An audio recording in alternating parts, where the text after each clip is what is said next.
Algonquin. We're incredibly grateful to have the opportunity to be present in this territory that continues to be home to diverse Indigenous peoples. We're also very honored to participate today, and more importantly, to be reminded that we need to continue our efforts by recognizing the importance of truth and reconciliation. During this 1-hour national virtual meeting, we encourage you to learn about and acknowledge the Indigenous peoples whose land you live and work on, and also strive to understand and appreciate their heritage and their history. Today, we are honored to have a special guest, Tibetha Kemble, who will speak with us and share her knowledge and inspiration as an educator and senior manager of Indigenous relations and supports at Northwest College in Edmonton. She focuses on addressing systemic barriers and redressing the legacies of colonialism. She's held several senior level positions in the public and private sector, specializing in Indigenous public policy and program management. I would now like to turn the meeting over to Tibetha.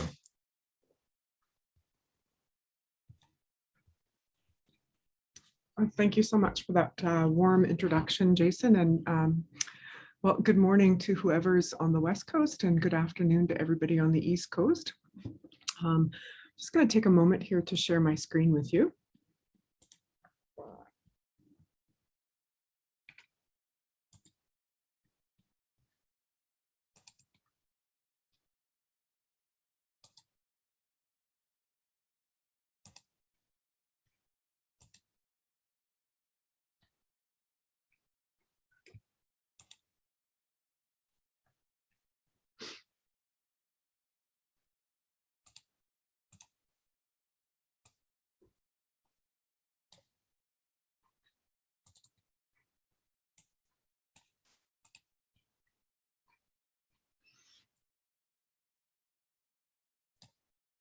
Okay. Well, first of all, thank you again so much for welcoming to your event today, and thank you again for the warm introduction. I'll start first by acknowledging the land that we're all gathered on. Today, I join you from the traditional territory of Treaty Number 6, and I call Amiskwichiwaskahikan, or the city of Edmonton, home. I'm a grateful guest on these territories, and I'm originally from the Pipeline First Nation. And like Jason had reminded us all, is to remember the land upon which we're all gathered today. Many of us are on traditional territories as well as unceded territories across this country. I'll start and introduce myself in my language, and then I'll introduce myself in English. So, Tanse Tibetha Stonechild Nitsigasun, Egwa Nehia Esquire Paipuat Otsimia.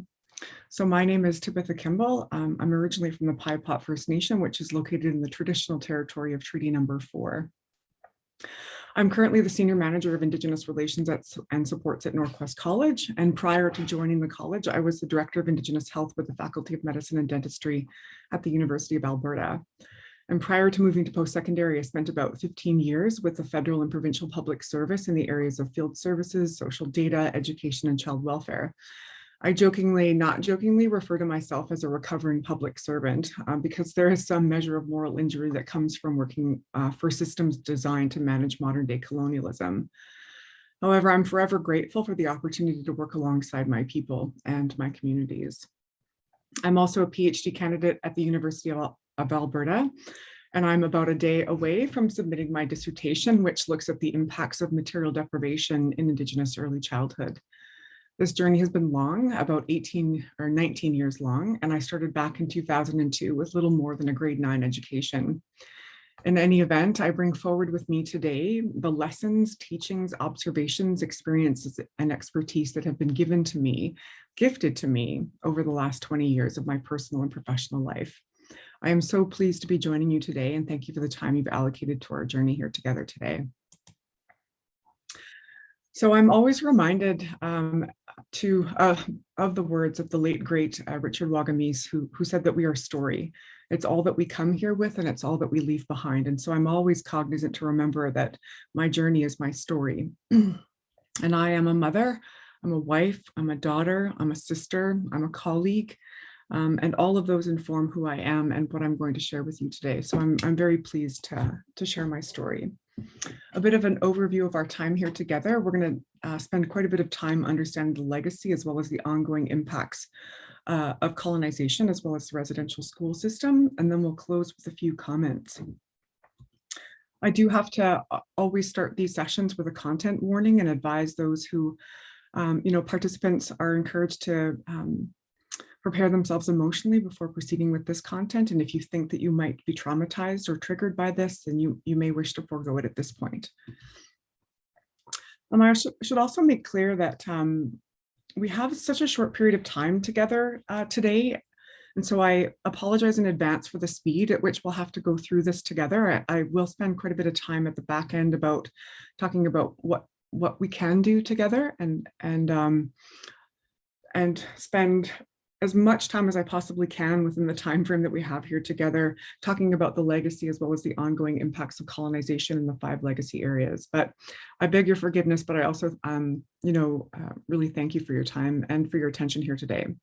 So we're going to start with a brief overview of the history of the residential school system in Canada. And so as many of you have probably heard elsewhere, the Indian residential school system started in the 1800s at around 1830, and the last school closed in 1996. So they were in operation for more than 160 years. Approximately 150,000 Indigenous children were forcibly removed from their parents, their homes, and their communities, where they spent time in more than 139 so-called schools across this country. It's important to make clear, though, that residential schools are part of the larger settler colonial project that was started by Canada's first Prime Minister, Sir John A. Macdonald, and I use the word Sir loosely, and the first Minister of Indian Affairs, Duncan Campbell Scott, both of whom had as their primary objective to assimilate Indigenous peoples into the body politic. Duncan Campbell Scott, though, in particular said, "I want to get rid of the Indian problem. Our objective is to continue until there's not an Indian that has not been absorbed into the body politic, and there's no Indian question, and there's no Indian department." It was very clear from the outset that Indigenous peoples were viewed as an impediment to progress, and we continue to hear that kind of language reverberate across the country today. But its roots have its history, or its roots are in the Indian residential school system, as well as the overarching settler colonial project to assimilate Indigenous peoples. So moving into the Truth and Reconciliation Commission and the TRC calls to action, which brings us here together today, and call to action number 80, which is about recognizing September 30th as the National Day for Truth and Reconciliation. So a bit of a brief history of the Truth and Reconciliation Commission itself. In the 1990s, it was brought forward by the former National Chief of the Assembly of First Nations, Phil Fontaine, who was and remains one of the foremost First Nation leaders in Canada. He played a pivotal role in exposing the abuses within the residential school system. And he also led the successful resolution and settlement of claims arising out of the 150-year residential school tragedy. The final settlement agreement, which was implemented in 2007, was the largest, most unique, and most comprehensive settlement in Canadian history. Worth over $5.2 billion in individual compensation, the settlement also includes a Truth and Reconciliation Commission, which we'll move into, an education fund, healing resources, and commemoration funding. So I have to make note, there's a few video components to this presentation, and this will become yours after the session is over. I would prefer to spend more time centering Indigenous voices today, but what I do need you to know is that following the resolution of the settlement, the Canadian government issued a formal apology, and then Prime Minister Stephen Harper, on behalf of Canada, issued a formal apology to residential school survivors as well as their families. And then in 2008, the TRC was established as one of the mandated aspects of the residential school settlement agreement. As part of this negotiated agreement, a $60 million budget over 5 years was established for the work of the TRC to take place. In 2014, a one-year extension was granted to allow for the completion of the TRC's mandate, which formally concluded in June of 2015. So the Commission was founded as an arm's length organization with a mandate of documenting the history and impacts of the residential school system. And a key part of the TRC mandate included creating a complete historical record of the residential school system and its legacy. It was also tasked with preserving collected records documenting the residential school system for future management at the National Research Centre, which has already been established. And the TRC spent 6 years traveling to different parts of Canada to hear testimony of more than 6,000 witnesses, including survivors themselves, as well as others impacted by the school system. The mandate of the TRC included hosting 7 national reconciliation events, collecting all relevant archival documents, and collecting statements from survivors, as well as overseeing a commemoration fund to support community reconciliation events. What I also like to highlight is that the TRC, when it concluded, it issued a 6-volume report totaling more than 4,000 pages. There were additional subsequent materials such as honoring the truth, reconciling for the future, what we've learned, the survivor speak, but the bulk of the TRC's work is contained within those 6 volumes. So if you're curious and interested to learn a little bit more about all of the TRC's work, I do encourage you to take a closer look at all of the TRC final reports, including the calls to action, which we'll look at next. So it's an important consideration about the calls to action is that they're actually split into 2 separate categories, one under legacy and the other under reconciliation. So the legacy calls to action are those that seek to address ongoing structural inequalities that marginalize Indigenous peoples, intentionally or otherwise, in contemporary Canadian society. The TRC looked at these inequities in the areas of child welfare. So those are under calls to action number 1 to 5, education 6 to 12, language and culture, 13 to 17, health, 18 to 24, and justice, 25 to 42.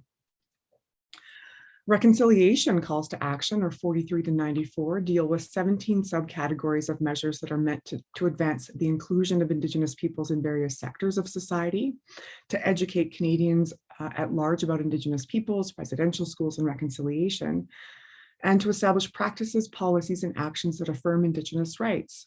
They are also intended to improve relations between Indigenous peoples and non-Indigenous peoples. All right, so our second part. So it's important to make clear that the Indian residential school system was part of a constellation of efforts to assimilate Indigenous peoples into what is now known as Canada. The settlement of Canada and efforts to assimilate Indigenous peoples included a landscape of efforts, including the pass system, enfranchisement laws, mass incarceration, forced sterilization, the mass apprehension of Indigenous children, among many other things. However, the impacts of the residential school system, guided by colonialism, continues to transcend generations of people. So this next section will move into understanding the ways in which colonialism continues to inch forward in these 5 legacy areas. But before we begin, it's important to understand what drives and underlies the current outcomes we observe across all social systems. Colonialism was the foundation for the residential school system, in addition to the other assimilation tactics I noted earlier. But what is colonialism?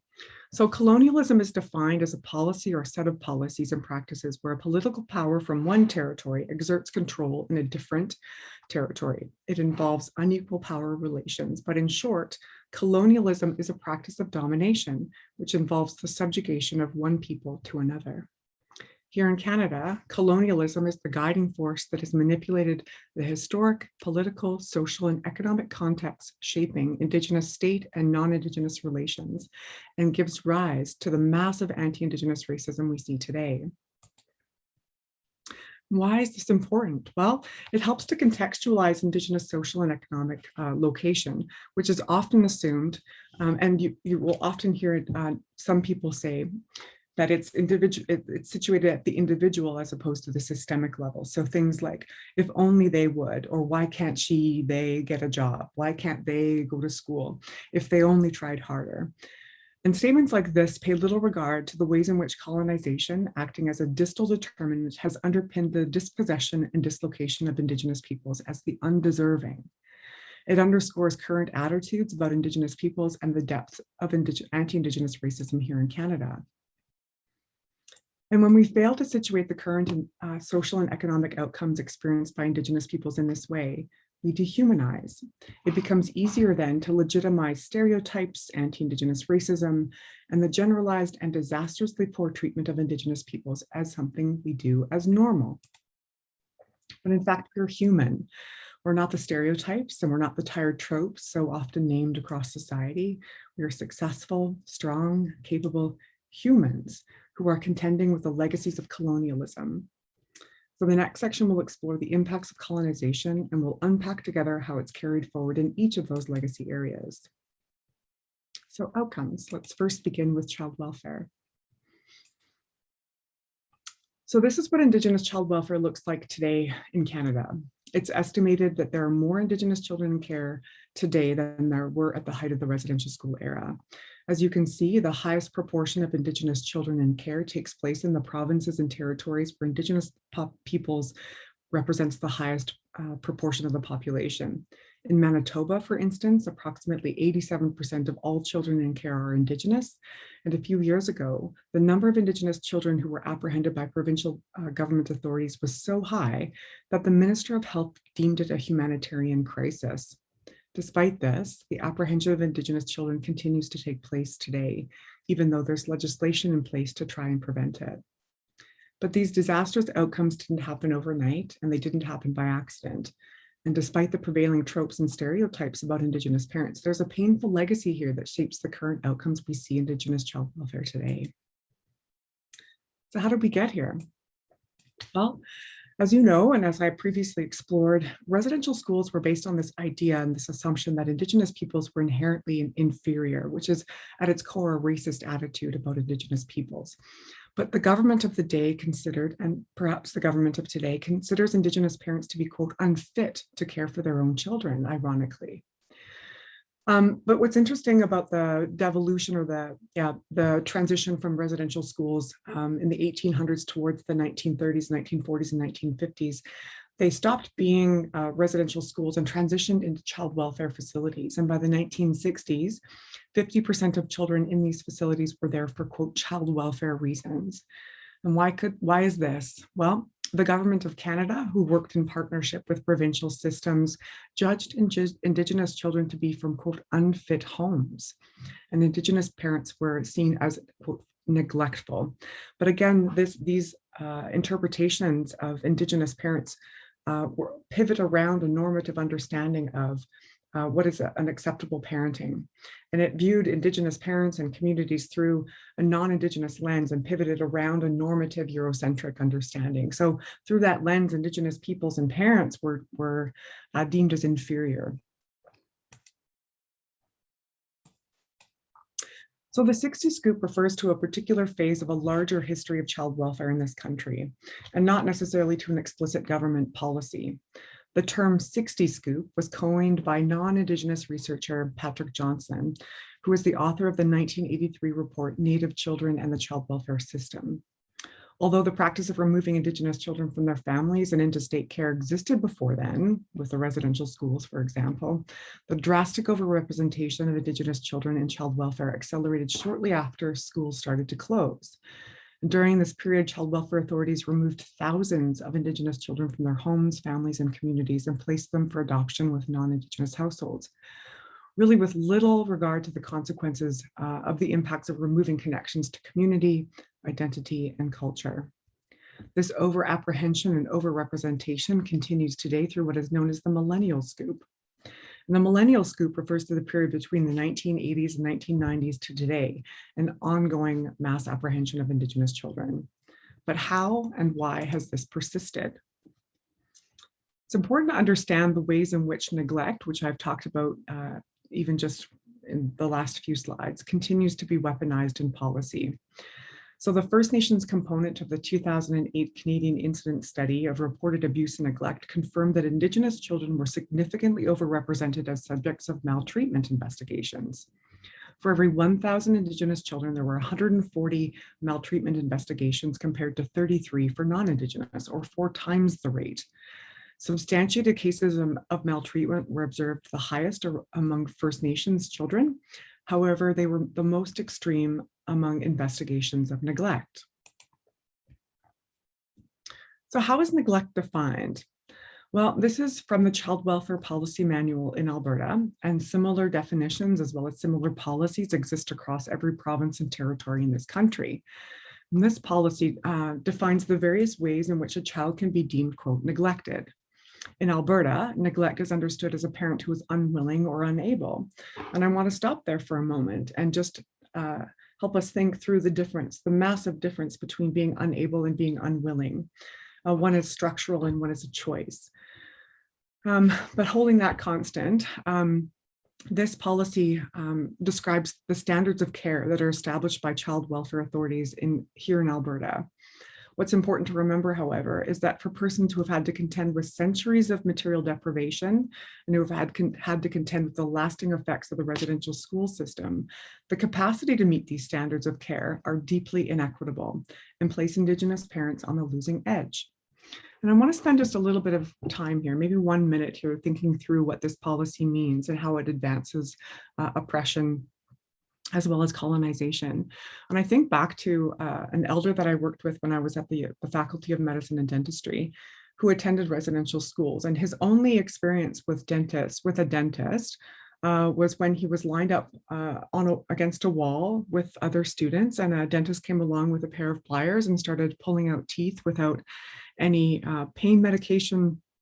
And all the elder could remember was the pain and the suffering, as well as the massive amounts of blood that he could see all around him. And of course, that trauma he carried forward through the rest of his adult life. He never went to a dentist his entire adult life, but he also didn't take his children to the dentist. And so what that means, though, is that because of the impacts of the residential school system on the ways in which he cared for his children, which were not de facto neglectful treatment. It was really just a result of his trauma. It wasn't that he didn't care about his child's oral health. It was because of his trauma being carried forward. But that practice, his lesser likelihood to engage in health-seeking behaviors placed his children at greater risk of being apprehended. Through this policy, if his children were to go to a daycare or to the doctor, to the hospital, to wherever, and somebody were to question the oral health of this child and were to call child welfare authorities, that child would be at greater risk of apprehension through this policy and through that framework. But without the understanding, without pulling forward the impacts and the legacy of the residential school system, it's hard to see how colonialism continues to be operationalized through things like the ways in which we define neglect. Thank you for spending time with me there. So this again is another video. It basically explores the massive underfunding and the impacts to the overrepresentation of Indigenous children currently within care. Again, this is for you, and you could have this at the end. But I wanted to move into education as well as the remaining legacy areas before moving on to how we can work together and what are your specific calls to action. So within education, always remembering our history here, residential schools were intended to civilize, educate Indigenous children within a Eurocentric Western education framework. But residential schools themselves were grossly underfunded, massively understaffed, and many Indigenous children left school with less than a grade 8 education. But as residential schools started to close, First Nations education started to become, I guess, under the quote, control of First Nations themselves. However, First Nations education is built on a schoolhouse model, not a system of education. So they fund the school, not a system of education with second and third and fourth level supports and services the way that they do in provincial systems. Calls for greater control over education have existed for more than 50 years. However, and despite the illusion given, First Nations have only administrative, not complete control of education on reserve. And much like child welfare, First Nations education is massively underfunded. And this funding gap, depending on which community you reside in, the funding gap can fall anywhere between $4,000 to $13,000 per student per year. That underfunding has led to the wide gap we see in educational outcomes between Indigenous learners and all others. The Senate Committee on Aboriginal Peoples in 2011 estimated that if we did nothing more than what we're doing right now, it would take more than 28 years to close the achievement gap. And the Senate also noted that in some communities, 70% of First Nations children will not graduate from high school, and that a First Nations child is more likely to go to prison than finish school. More recent data from 2018 suggests that on a national scale, First Nations school completion is around 24%. If we apply that same into a non-Indigenous framework, can you imagine the national uproar if non-Indigenous children attending provincial school system, if our educational outcomes were 25%, what that would mean, the kind of attention that that would garner on a local, provincial, and national scale. So it's hard to imagine how and why this has not hit our radars to a greater extent. But I want to spend a few minutes talking a little bit about the funding gap itself and apply it just to help give a sense of the magnitude and the impact of the underfunding or the funding gap itself. So let's pretend that there's only 30 people here. I have no idea how many people are actually joining us today, but let's just pretend that there are only 30 of us here and that our particular school, our classroom, on an individual basis, each one of us is underfunded by $5,000 less than our provincial counterparts. On a cumulative basis, our classroom of 30 will be underfunded by $150,000. And what does $150,000 buy you? Well, it buys you teachers, it buys you technology, it buys you resources, it buys you a whole bunch of things that enable success and successful outcomes within education. But it doesn't stop there. That funding gap follows us as we continue to progress through school. And by the time we're done in grade 12, that's if our community has a high school, by the time we're done, our education will have been underfunded by close to $2 million. I cannot imagine what my education outcomes would have been like had my education been underfunded by $2 million.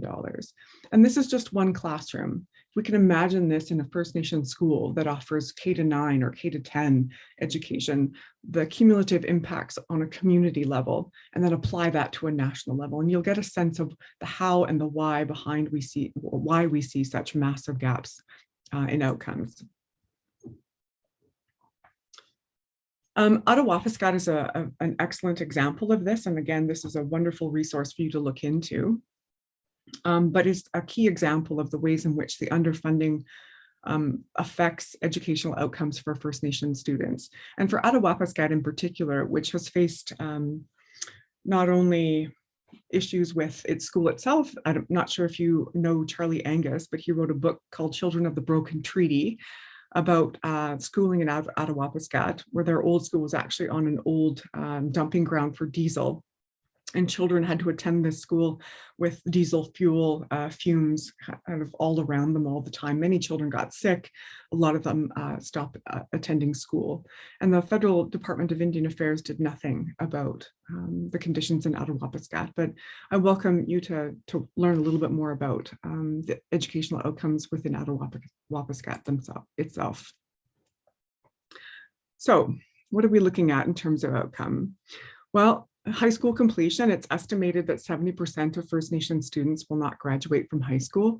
At the provincial level, it's it's not as bad. About 40% here in Alberta will complete high school at the 5-year mark, which is, again, fairly disastrous. And I don't know necessarily that we talk about it enough. This translates into lower levels of participation at the post-secondary level and makes academic upgrading almost a necessity for Indigenous learners. And here in Alberta, I should probably situate this a little bit. Here in Alberta, we're, I think, one of the only provinces that doesn't fund academic upgrading as part of their public service. And so that means that they do fund it if you're on income support, but it's not funded generally by the government. So for First Nation students here in Alberta, it's almost like a double bind in that they leave school kind of underprepared to go to post-secondary, and then when they try to access education that will enable them to get into post-secondary, they need to pay for it. But of course, as we've learned and as we know, the cumulative impacts, the lack of intergenerational wealth accumulation and transfer means that academic upgrading even here is out of reach. So it's important to situate situate education as well as access to post-secondary education in that way. But there are direct impacts to both labor and employment, and there's a direct connection to be made, and we'll look at this next. So this is how it manifests. What happens when high school completion is at a really disproportionately lower levels. We look at this, this first part of the graph here. It shows that for an Indigenous person without a diploma and without employment, 45 out of 1,000 are likely to be incarcerated. When we add diploma, but we don't have employment, that rate drops to 25 out of 1,000 Indigenous people. And then when we add diploma and employment, the levels of incarceration drop below 10%. And when we add diploma or education with employment, that drops to almost just barely above 0%. So it's important to understand that education and educational outcomes are key drivers of other system outcomes, including incarceration as well as employment. And this is what unemployment looks like for Indigenous people. So for First Nations people on reserve, where the impacts of colonization are the most acute, the levels of unemployment, both in 2006 and 2011, were just slightly half those of non-Indigenous peoples across the country. Moving on to health. So again, always situating history. And again, always reiterating the massive underfunding of residential schools.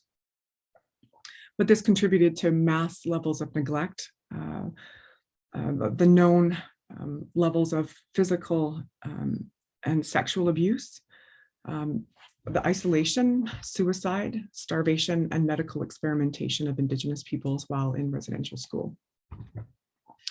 So the TRC actually reports the accounts of survivors' constant hunger.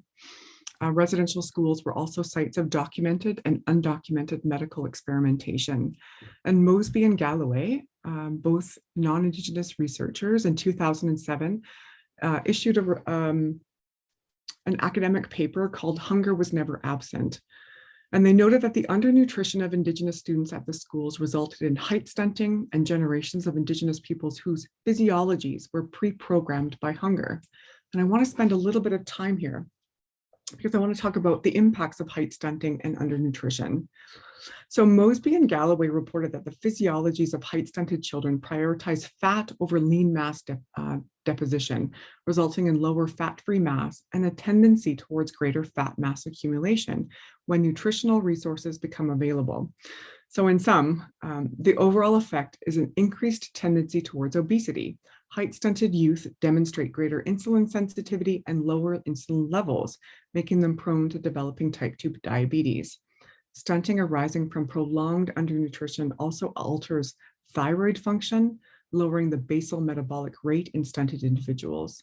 No less serious are the reproductive effects of stunting on women, where there are greater risks of stillbirth, preterm birth, and neonatal death, complications with labor, as well as decreased offspring birth weight. Stunting also has consequences for neurological, psychological, and immune system development and function. I wanted to make that point clear. I think the research is really, really important. It's under accessed and under discussed for the most part. But the impacts that we see across Indigenous health outcomes arise from the mass undernutrition and starvation of Indigenous peoples within residential schools. The health outcomes that we see arise from the changes in physiology, the genetic makeup of Indigenous peoples that have been altered by residential schools themselves. So what do our health outcomes look like? Well, I mean, the list goes on, but there are definitely, these are facts. There are lower life expectancy, and I don't want to couch those words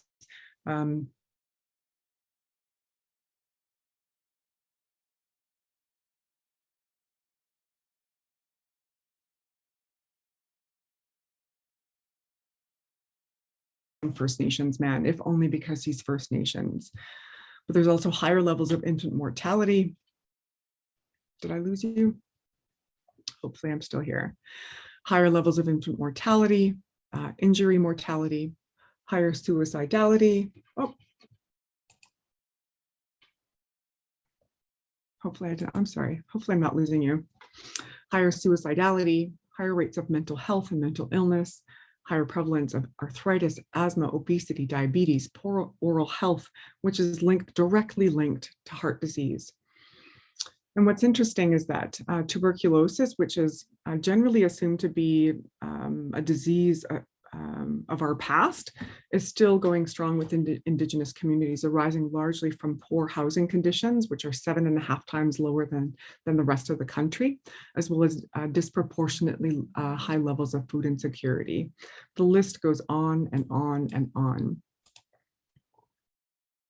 But I want to again recall us and bring us back to the understanding of colonialism as distal.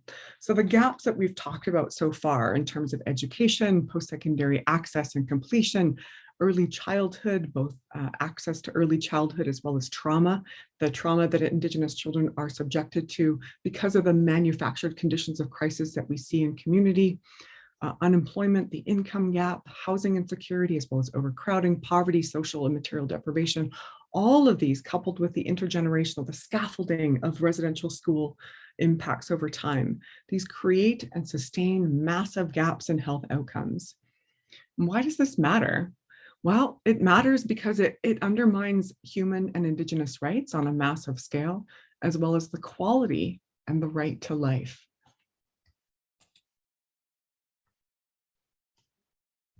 I'm going to just play this video. No. All right, I'm going to try and play this video by B. Nope.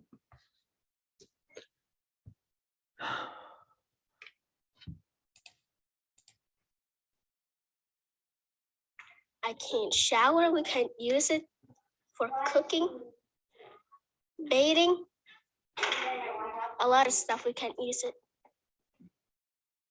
How does it make you feel that, you come down here and other kids are able to use the water, no problem, but in your community, you can't? Sometimes I feel like we don't exist. Like nobody knows that we don't have no clean water. That we're just ghosts hidden away in a drawer, in a box. We're suffering in that box with no clean water.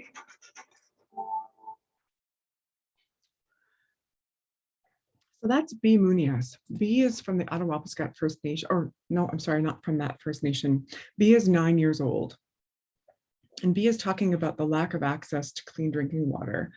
But I couldn't help but think about the fact that if a 9-year-old girl can articulate that she feels so unseen, I can't imagine the level of trauma that she must carry around about feeling so unseen in her day-to-day life.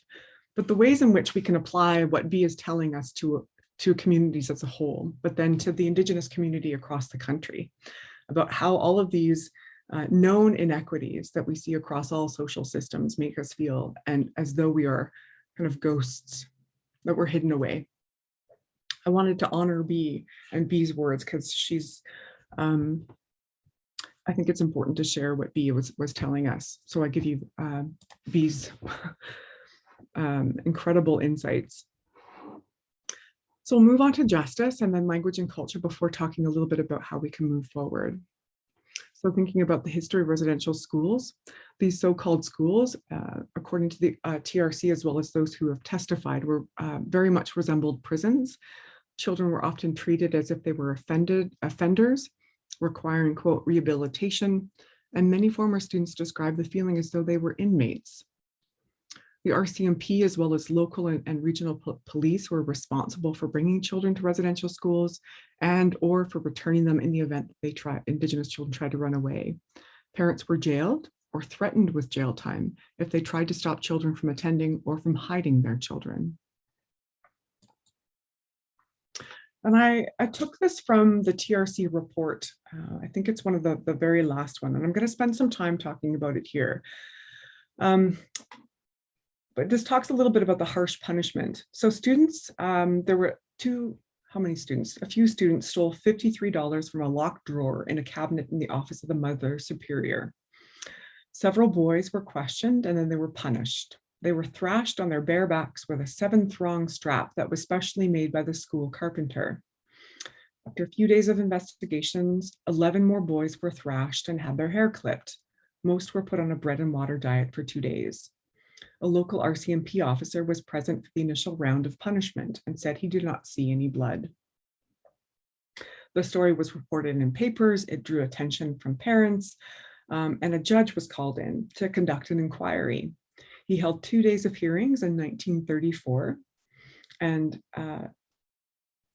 after a few months, the boys were thrashed. So the judge at the time who called the inquiry defended the necessity of physical punishment and the strap, not only on the basis that it was used in Britain at the time, but because, quote, these Indians, in terms of civilization, are children, having minds just emerging from barbarism. The inquiry concluded, quote, far from finding fault, the principal of the school should be, quote, commended and congratulated for his actions maintaining discipline in the school. So we think about just that one paragraph, that one snippet from the final report. The report is massive when we think about justice. When we think about what that tells us about the mentality, about the brutality inflicted on Indigenous children, it should come as no surprise then that the, quote, criminality of Indigenous peoples has its roots in residential schools, but the criminality is in fact imposed by the domination and oppression, but also the conditions in which they were subjected to. And survivors in this volume talk about the trauma, the anger, and the grief that they carried with them, not only as students, but as survivors of the school. But they also talked about the manufactured conditions of crisis that pull forward generations of Indigenous peoples into the justice system. So again, referring back to the income and education gaps, housing, insecurity, crowding, social and material deprivation, child apprehension, and exclusion. But at the base of it is poverty. And this is what incarceration looks like of Indigenous peoples, at least in 2013. So although representing 4%, and I think now 6% of the total population in Canada, 23% of federally incarcerated inmates are Aboriginal or Indigenous. Indigenous women, ironically, are overrepresented in incarceration systems, but are also underprotected outside of incarceration systems, which is why we have such massive amounts of missing and murdered Indigenous women. So this is in 2013, but this is from 2020. So we can see here in 2013, about 23% of federally incarcerated peoples were Indigenous, and by 2020, we represent over 30. In 2020, the Office of the Correctional Investigator said that by 2024, 2025, Indigenous peoples are likely to make up 33% of federally incarcerated prisoners. Despite findings from royal commissions, national inquiries, interventions of the courts, and commitments of previous and current political leaders, no government has managed to reverse the trend of Indigenous overrepresentation in Canadian jails and prisons. The Indigenization of Canada's prisons population is nothing short of a national tragedy. It goes on further to state in this report that Indigenous inmates are disproportionately classified and placed in maximum security institutions. They're overrepresented in the use of force as well as self-injuries. Historically, are more likely to be placed and held longer in segregation. And compared to their non-Indigenous counterparts, Indigenous offenders serve higher proportions of their sentences behind bars before being granted parole. And finally, a recent national survey, a recidivism study, shows that Indigenous peoples reoffend or return to custody at much higher levels, at around 70% in the Prairie region. But again, this is largely as a result of the structural conditions. But why does that matter? Well, it matters because when Indigenous parents are incarcerated, the likelihood of their children being apprehended and placed into care increases exponentially. Indigenous children are not taken and placed into kinship care with their own families, and for the most part, they're placed in non-Indigenous homes and foster care, and the cycle of apprehension continues. But when you incarcerate Indigenous peoples on a massive scale, there's also a huge loss of transmission of language and culture, which then puts forward the cycles of oppression over and over and over again. At the end of the day, it matters because Indigenous peoples are denied access to true justice. Spend a little bit of time on language and culture. And I don't mean to put it at the end, it doesn't signify a lack of importance. But if we recall and pull forward the original intent of the colonial project, which was to remake Indigenous peoples by removing them from their languages and cultures. Language loss among Indigenous peoples is the most prevalent outcome of the residential school system, and it continues to transcend generations. A 2020 annual report to Parliament from Indian Affairs notes that language transmission is on the decline. Cultures, ceremonies were once outlawed for generations, but they are slowly starting to reemerge, and there's a resurgence among Indigenous peoples and communities. However, they remain under threat. I'm sorry if this is too small for you, but the chart at the bottom actually shows the decline of Indigenous languages among Indigenous distinction-based groups here in Canada. Inuit have the highest proportion of language retention, but also the highest levels of language loss. And the lowest levels of language retention is among non-status Indians. But I wanted to take a moment to talk a little bit about the ways in which culture is also under threat. And I'm not sure if anybody saw this, but this was just in June of this year. Excuse me, Senator Platt. Speaker, I ask this very, very reluctantly, but we have rules in this chamber, and one of them is not to allow any types of props. And I would consider what Senator McCallum has there is a prop, and I would ask you to rule on that.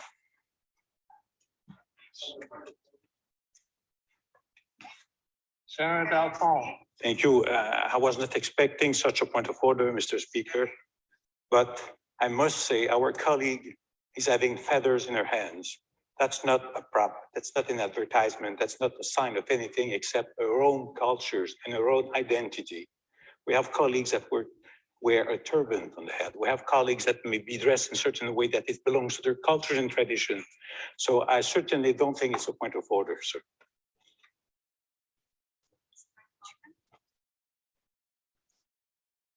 Sorry, any other senator wish to enter the debate? I would like to comment. Senator McCollum. Yes. I had reached out to elders and to knowledge keepers and considering this deep, deep subject that goes to the core of our being. I have with me an eagle fan. It's not a prop. This is a ceremonial object that was given to me as an honor. When I spoke to them last night, they said, when you speak and it means so much and you're calling on ancestors, on the people that we want to us to hear this important topic. They said, you take it with you. And that is why I have it with me today, because this is who I am. This is what was taken away from me, and I will not give it up again. So that's Senator Mary Jane McCallum, who is, for all intents and purposes, at least in my mind, a legend here in Canada. And we tend to think about, those sorts of things as like an innocent request by, somebody in the Senate asking, her to put her feathers away, but like that's, pull it up against kind of the history of colonization here in this country and the suppression of Indigenous cultures to bring forward a ceremonial object like an eagle fan. For somebody to question the legitimacy of that poses a threat to the survival of Indigenous culture in this country. I also included a screen grab about the fact that Mary Simon, there were 400 complaints about the fact that Mary Simon didn't speak French as her second language, but speaks Inuktitut, her original language, and English as a threat, a potential threat. So very real, very, So where to from here? If you know anything about me, you know that I am a policy wonk through and through. And as much as I appreciate allyship and thoughts and prayers, I very much lean into and would much prefer policy and change. And so I wanted to explore the role of allyship versus co-conspiratorship. So oftentimes you'll hear people say that they are an ally to Indigenous issues. But I find I like to trouble the word ally, primarily because it is a status that people can self-proclaim. I can claim I'm an ally to the Black movement or to persons of color movement. But for the most part, allyship is performative. It's people coming up. I've got a short video to share with you afterwards, but it is quite performative as opposed to creating more policy-driven or actions-oriented change. And this includes things like empty gestures, but it often comes from folks who have really great big positions of power, who are not willing to do anything more than just superficial acts of allyship. And it also is often characterized by perfection. Non-Indigenous people coming forward wanting all of the resources in order to make themselves look good within the context of whatever it is that they're claiming to be an ally. But I much prefer co-conspirator. And what does it mean to be a co-conspirator? And I'm going to share with you a brief video by Dr. Bettina Love, who has written a book called All We Want to Do More Than Survive. Listen to the Book Notes Plus podcast with Brian Lamb every Tuesday. That's all this weekend on C-SPAN 2's Book TV. Check your cable. When trying to talk about our babies, right? They call out, Hammer told us what to do, Bell Hooks told us what to do, right? We know what to do. Allyship to co-conspiratorship. So the question I want you to sit with is, can you identify, once Dr. Love gives us a definition, can you identify a co-conspirator that you've had in your work? And can you break down for us this difference between an ally and a co-conspirator? Yeah, so I bet you can. So, you know, the book is about like this idea of abolitionist teaching, right? And so shout out to upstate New York. I'm from upstate New York. You know, we don't like New Yorkers, but that's okay. You know, 'cause when you're from upstate New York, like, where are you from? You know, I'm from upstate. Queens? No. Brooklyn? No. Albany? No. I'm from upstate New York, Rochester, New York, 90 miles from Canada, right? And so, you know, so we had abolitionists in upstate New York. That's where I grew up. And the one thing about an abolitionist had to be a co-conspirator. I mean, I want y'all for a second to just think about the Underground Railroad. The Underground Railroad freed over 100,000 enslaved Africans and Black folks, right? Think about this. There was no Twitter. There was no Facebook. There was no Instagram. This was all off trust and love of each other. And to say that this system of racism and bondage, no more. Yeah. We did that. It was everyday people. Farmers, bankers, doctors, teachers, nurses, all ethnicities. We did that as a country. Someone came to your door, gave you a code, you just had to trust them.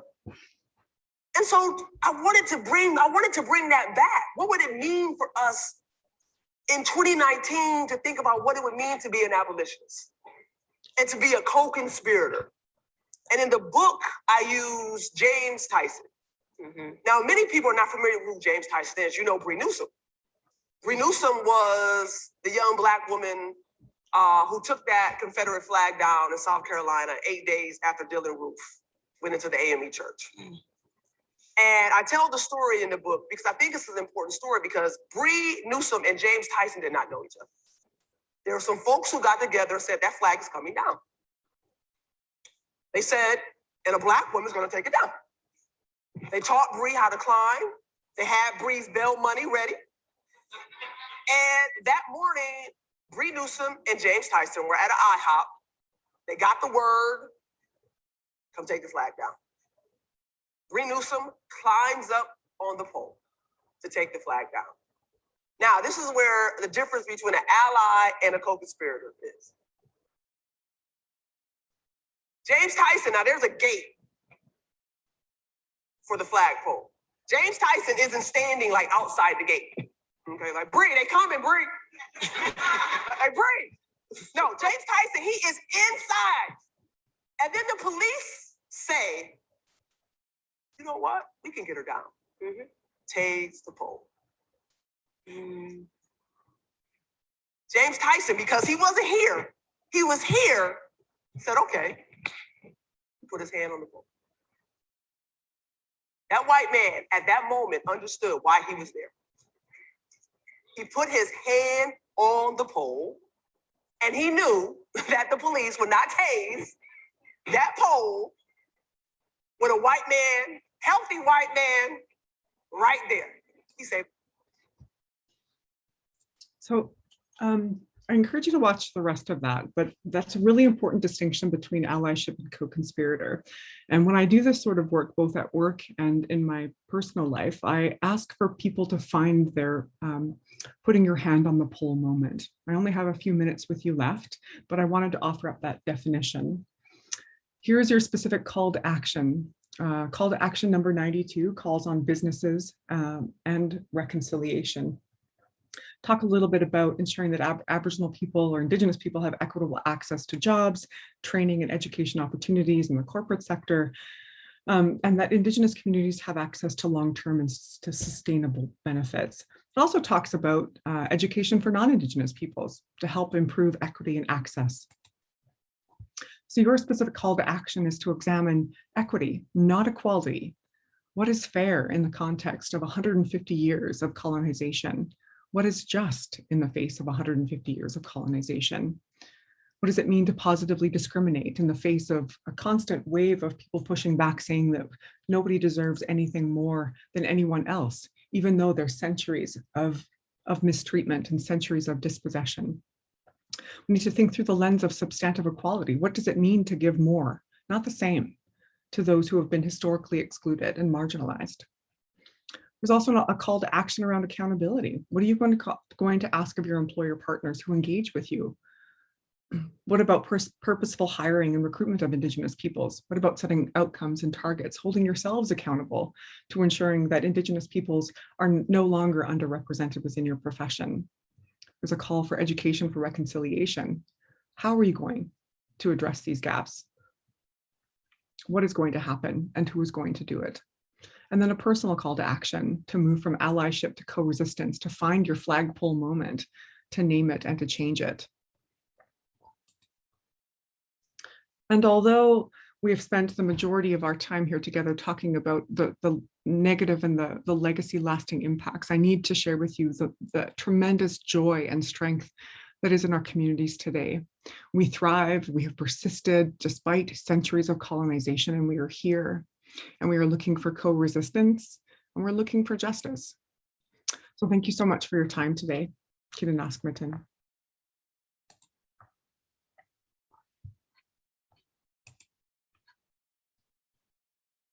I'm going to turn it back over to Jason, and I think there's going to be a moment of silence, but I thank you so much for your time.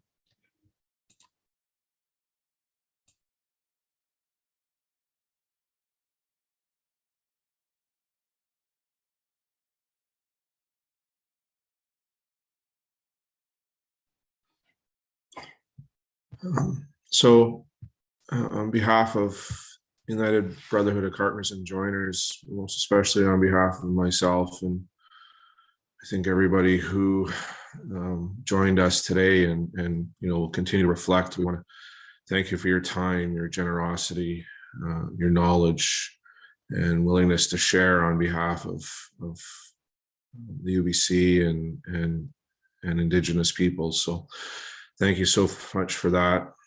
At this time, I think it would be appropriate to ask everyone for 215 seconds of moment of silence, please. Thank you.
We must acknowledge the truth of the atrocities of past years, the history and legacies of residential schools, and all Indigenous peoples on whose lands we live and work. The past 215 seconds of reflection and the hour we spent with Tibetha allowed us to pause and reflect and be reminded of our commitment to move forward on our collective and individual paths to reconciliation. Today may be our day of reflection, but we must stand with the Indigenous community in their fight for reconciliation every day of the year.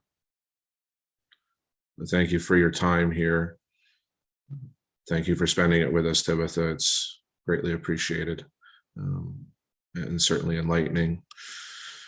So in closing out this webinar, we will post several links to explore and to continue your education and journey to reconciliation.